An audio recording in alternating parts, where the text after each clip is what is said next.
Morning, welcome back to our channel. কেমন আছো তোমরা সবাই? আশা করছি সকলেই খুব ভালো আছো। আমিও মোটামুটি ভালো আছি। রাতেরবেলা ঘুম হয় না, সকালবেলা ঘুম থেকে উঠতে দেরি হয়ে যায়। রাতে ঘুমাতে ঘুমাতে প্রায় ওই 3টে 3:30 বেজেই যায়, কারণ রাতে প্রায় দিনই ঘুম হয় না।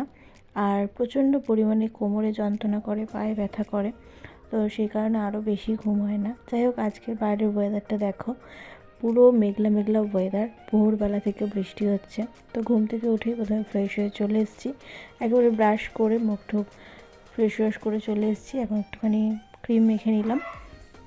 শীতকালে বৃষ্টিটা না একদম ভালো লাগে না আমার, তো তোমাদের কেমন লাগে সেটা অবশ্যই আমাকে জানিও।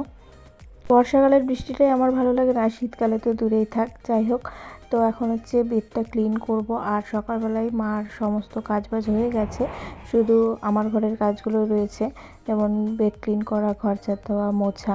বাট আজকে ভাবছি যে ঘরটা মুছবো না, কারণ যেহেতু মেঘলা মেঘলা ওয়েদার, সেই কারণেই। বেডটা আমি পরে ক্লিন করব, আগে যাই গিয়ে ব্রেকফাস্টটা করে আসি। আর আজকে মা সকালবেলা রুটি করেছিল, কিন্তু তরকারি করেনি, তো তাই বললো যে গুড় দিয়ে রুটি খেতে। তো শীতকালে তোমাদের কাদের কাদের গুড় খেতে ভালো লাগে সেটা অবশ্যই আমাকে কমেন্টসে জানিও। আমার খুব একটা ভালো লাগে না। এখানে আমার খাবারটাও বেড়ে নিলাম, আর তার সাথে সাথে বরের খাবারটাও বেড়ে নিলাম। ও খাওয়া দাওয়া করে কাজে বেরোবে, আর আমিও খাওয়া দাওয়াটা করে নিই, কারণ অনেকটা বেলা হয়ে গেছে, প্রায় ওই 9:30 মতো বাজে। আর এদিকে দেখো, সকালবেলা মিনু একটুখানি গাড়িও চড়ে নিল। তো তারপরে আমি আবার উপরে চলে আসলাম। এখন হচ্ছে বেডটা ক্লিন করব। আর এখন আবার ঝিরিঝিরি বৃষ্টি হচ্ছে, মানে আজকে সারাদিন মনে হয় এইভাবেই কাটবে। আর আজকে সেরকম কোনো কাজও নেই, যেটুকুনি কাজ করব সেটুকুনি তোমাদের সাথে শেয়ার করব। কারণ বললামই তো যে সকালবেলা মায়ের সমস্ত কাজবাজ কমপ্লিট হয়ে গেছে, পুজো দেওয়া হয়ে গেছে, মানে নিচের ঘরে যে সমস্ত কাজগুলো থাকে সেগুলো সমস্ত কিছুই কমপ্লিট হয়ে গেছে। আর আমাদের বাড়িতে সামনে একটা অনুষ্ঠান আছে, সেই জন্য না আমি কোনো কিছু ডিপ ক্লিন করছি না এখন। তো অনুষ্ঠানটার ওই 4-5 দিন আগে থেকে আমি কাজবাজগুলো শুরু করব, একটা একটা করে প্রতিদিন। তো তখনই সেগুলো তোমাদের সাথে অবশ্যই শেয়ার করবো। আর কী অনুষ্ঠান আছে সেগুলো তো অবশ্যই তোমাদের সাথে শেয়ার করব। তো এখানে কথা বলতে বলতে আমার বেডটাও ক্লিন করা হয়ে গেল। এখন ভালো করে ঝেড়ে নেব, নিয়ে দেন হচ্ছে ঘরটা ঝাড়ু দিয়ে নেব। আর মোটামুটি আমার ঘরের সমস্ত কিছুই ক্লিনই আছে, বাট আবার একটুখানি ক্লিন করতে হবে।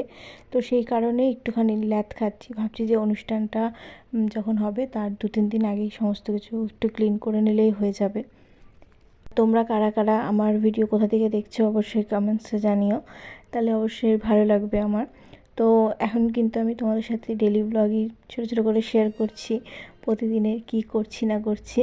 তো এখন হচ্ছে ঘরটা ভালো করে ঝাড়ু দিয়ে নেব, নিয়ে দেন হচ্ছে আমি যাব স্নান করতে। অনেকটা বেলা হয়ে গেছে, আর তার মধ্যে তো বাইরের ওয়েদারটা আজকে মেঘলা মেঘলা ওয়েদার। তো এই ওয়েদারে না তাড়াতাড়ি স্নান করে নেওয়াই ভালো, নাহলে আবার ঠান্ডা লেগে যাবে। তো এদিকে দেখো, ডোজি আজকে ওর নিজের বিছনার মধ্যেই শুয়ে রয়েছে, কারণ আজকে যেহেতু ঠান্ডা লাগছে। এদিকে সোয়েটার জামা সমস্ত কিছুই পরে আছে। এদিকে দেখো, আমাকে দেখে এরকম উল্টে গেছে যাতে আমি ওকে আদর করি, আর চেয়ারের দিকে এই চাদরটা নিয়ে এখন উনি বসে আছেন। তারপরে হচ্ছে আমি একটুখানি ভাত খেয়ে নিলাম, ভাত, ডাল আর হচ্ছে বাঁধাকপি। তো আজকে আমার এই ছোট্ট মিনি ব্লগটা তোমাদের কেমন লাগলো অবশ্যই কমেন্টসে জানিও। আর যদি ভালো লেগে থাকে অবশ্যই লাইক, কমেন্ট, শেয়ার, অ্যান্ড অবশ্যই আমার চ্যানেলটি সাবস্ক্রাইব করে আমার পাশে থেকো। Tata, by.